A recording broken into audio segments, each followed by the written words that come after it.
under your leadership as CEO of Tory Burch, where will you focus on expanding in the next few years?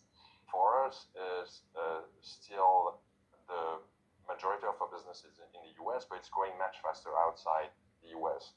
So we've increased our store footprint, for example, outside the US, expanding in Southeast Asia, but also in Japan, in China. We have accelerated our expansion in China, where we have a lot of potential. We tripled the number of stores that we have in China in the last 3 or 4 years. How many stores would you want to have in total in the next 5 to 10 years? Do you have a target in mind? We don't really have a target in mind. I think we're looking at it market by market, what makes sense.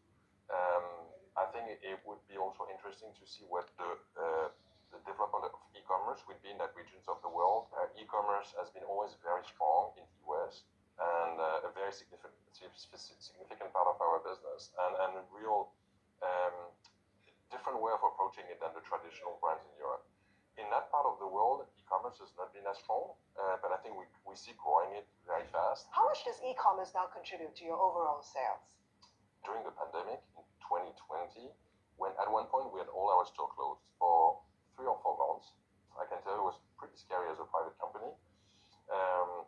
And what really saved the day was e-commerce, because people were buying online, so e-commerce became 100% of the business. For 3 months, it was 100% of the business because we didn't have retail.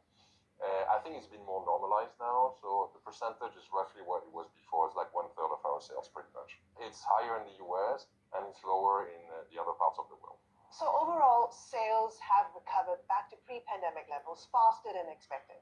Absolutely. I mean, we're significantly above 2019 globally in terms of sales.